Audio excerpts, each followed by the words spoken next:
All right, we're back with another review. I'm in a different spot I've ever been in. You've seen me in the same spot for a long time. Before that, I was in Connecticut. I'm in the same place I'm usually in as far as location.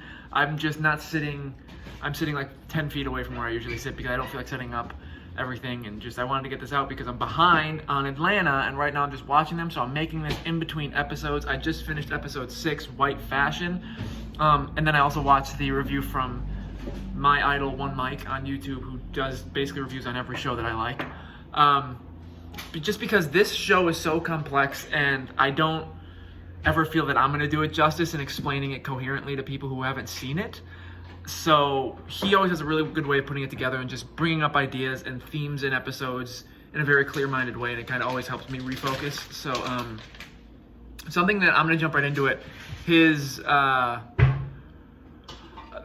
makes a point really early on that I was thinking while watching the episode that I was like, I wanted to say out loud, because this is the only show where I actually put the title of each episode up, and I think it's because you just get a sense when you watch it that the title it's like the one show where it's like the title really, for whatever reason, describes something much larger than just the episode. It describes kind of obviously the themes, but it's like not just themes in the episode, but themes of things going on in the world. Socially, racially, and everything, and I think that's really important, and so I always try to include it, and he also spoke on that in his video, and I think that was really cool. Sorry that I'm going to preface him a few times in this one, but I think he made some good points that I want to kind of build off of as well. I'm also talking fast because I'm trying to get this done so that I can move on to the next episode and be all caught up. But in this episode, you've got it's a theme that we've seen in a lot of things that talk about social injustice and racial injustice and everything else, and how kind of white, I don't even want to say culture, because I mean I'm white, but like how white people will take something that's very based in the culture of somebody who's not white. It could be like, in this one they obviously go off like the African American, or like anything else, but it's like it could be anything from anyone, anywhere, from anywhere else. And it's kind of, you take something that they do for the culture and you make it into just a business proposition so that you can profit off of it. And that's just, I hate saying it, but it's like that white privilege at its best. They do it because they can. Or in this episode, Darius takes this friend of his, I don't even remember her name, and she's not relevant enough for me to. He meets her, she's like a British woman that he meets while they're in London, as they have been all season, and he takes her to this like very small restaurant that's got a lot to do with his Nigerian background and everything. And it's a very small place, but it's very clear like they're not doing this for money. It's again like for the culture, and it's just what they do. This woman that runs the restaurant's got this very, like, he calls her auntie, and she's got this very like motherly feel, and it's one of those places you feel like it's always in your neighborhood and you just go to. And the white woman that's with him, the British girl, is just kind of offbeat, and like at the end of the whole thing starts kind of just trying to pitch how she could help them build the company and then make it like expand and get different locations. And Darius is kind of off put, and he's like, okay, you know, whatever, like he just wanted to go there, eat in a comfortable place, like that's a place that feels like home to him and everything else, and there's nice music and everything else. Later in the episode, Darius stumbles upon the restaurant closed, like with the windows boarded up and everything, and right on the sidewalk across from the place, he sees that the British woman has opened a food truck selling the same kind of food, but it's now, all the culture's been sucked out of it. It is the like definition of white people running a non-white business. She's now selling the same food, but it's not nearly as good, and it's all kind of like super duper health based. And she has like this really gross one that she shows Darius, and she's like, oh, I'm doing this one for you. Also, sorry if there's background noise. My girlfriend's in the background. She's TikTok famous, so she's doing her TikToks for food and health. And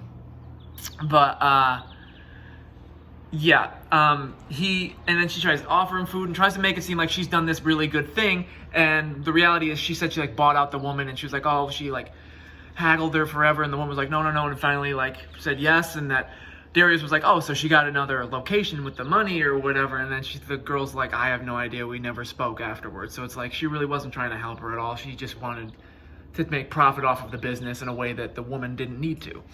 And it was very annoying. And then you've got something other that you've seen, which is, like, we've seen that in episodes, and One Mike also says it, like I said, I'd preface him in this video a lot, that's a theme we've seen in a lot of movies and television and all over the place, but obviously Atlanta puts their own spin on it. And then we've got Ern's storyline, where he stumbles upon Van for the first time, and he's like about to give it to her, and that's the usual, like, their whole relationship thing. To go into that quickly, he's like trying to tell her, like, why haven't you been in touch? She's like, you've been busy, I've been doing my own thing. You still don't really find out why Van's being all weird. And at the end of the episode, they hook up. And then, like, Ern wakes up right before the end, and he's kind of, like, in a weird place. And, I don't know, it kind of shows that he might be backsliding a little bit, both in that relationship and in himself. I'm not sure, but I'll find out in the next episode. Maybe not. But the more important part of that is, like, when he stumbles upon her, he's, like, giving it to Van, and then this white woman comes in and accuses Van of stealing the stuff in the bag that's next to her. And Van's like, no. And the fun thing is that we've seen Van steal something earlier in the season for almost no reason.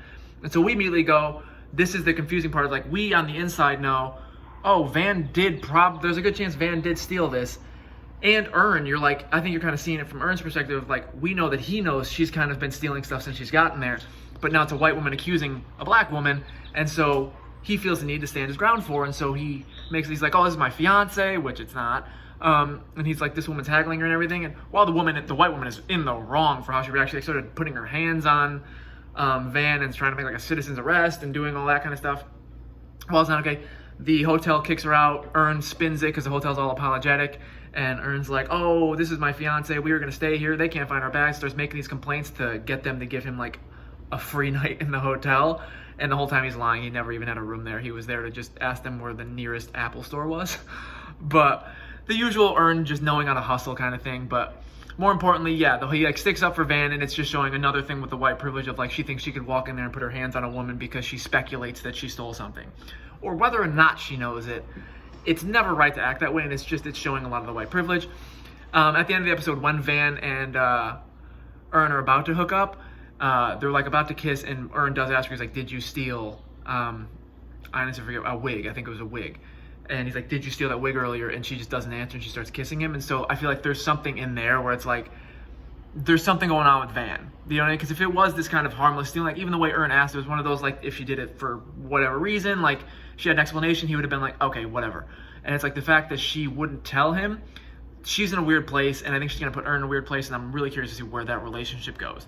And then we've got Paperboy, Al. We've got his storyline, which is kind of the most broad, and the one that we've seen a lot, where he goes, and the whole episode starts with them. There's at this like fashion company who's just had a big like backlash because they made this shirt that's like based in the Central Park 5, which it's like a white company that's not even from the US, and so like they got a lot of backlash, and so they brought in Paperboy as an African American artist to go sit on a panel while they apologize, so people can go, oh, they've got people from like the African American community up there. He goes on the panel. There's this one guy it's another African American like artist or something. I don't know. He like has like businesses, and then there's another guy who's definitely white, but like he's like one of those guys who's like a quarter black, and he keeps going like, I'm black. The whole episode, it's really funny, and they're like, are you? And then they like have their meetings and everything, and they go on the panel, and Paperboy gets asked a question about like, oh, does this mean racism is over? And he's like, oh, definitely not, yada yada. And the other guy is like covers up, and he's like, oh no, what we mean is that racism isn't going to be gone until 2024.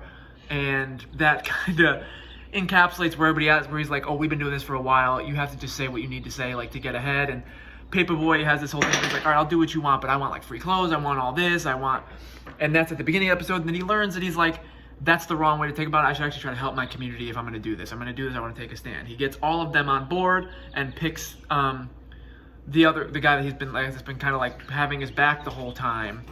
And he's like, oh, you should head this and everything. You've got like a foot in the door with these people, with like this fashion company.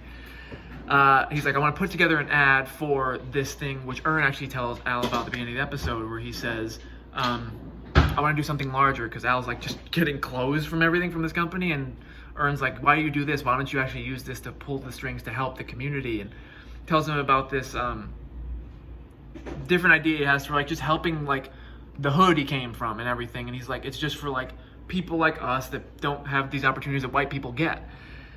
And Al pitches this idea to these people, and he picks this guy to like kind of headline it, and then you see the ad, and it's basically them tying it into All Lives Matter. So it's basically like one black guy and then a bunch of white people from England saying all this stuff that Al wanted to be done just for like the African American community and everything, and back in like Chicago. And it's like, there's so much wrong with it, and he like storms into the office, and he's like, this is not what I wanted. And the guy talks him down and he's like, look, you have to understand, like, these people are in a business. Why would they do something for you that you're trying to do for like almost a charity event that's going to oppose what they do and hurt their money? It's like, obviously they're going to spin it to help them. And he's like, you just got to get what you can out of it. Where he was like, I pitched this idea, so they gave to my charity. And it's just showing this idea that we see a lot where it's like, it's that whole like white power crap where it's like they had all the power, both financially, socially, and everything, and all they needed was the idea, and Paperboy gave the idea to the wrong person because that person went right to them and was like, all right, yeah, like, take it, because that guy had kind of caved to the way things are. And it's just very sad to see, because it's like they pitch it of like, you almost have no choice. Like, this guy's been doing this for a while, and he immediately took the idea Paperboy had and went like, yeah, great idea, I'm gonna go profit off this and let them do whatever they want with it. And you just, that's just how it's gonna work. You're never gonna get against it, and it's sad, but true in a lot of ways, that it's eye-opening. And one Mike made a good point where he was like, this is a theme that we've seen in so many things. So it's the one time Atlanta kind of didn't do anything new that we've never seen before. And he said that it worried him, one Mike did, where he was like, it worries him that Atlanta's going down this road now. Like, maybe they've run out of ideas maybe or something. He didn't say that part, but like, seems like that's what his fear is. I don't think that's it. I think this is something that, because of the kind of show Atlanta is, they've got to touch on this. And so I think it's important. But I still enjoyed it a lot. I'm going to go on to the next episode now because this video is going on too long. See you guys after the next video.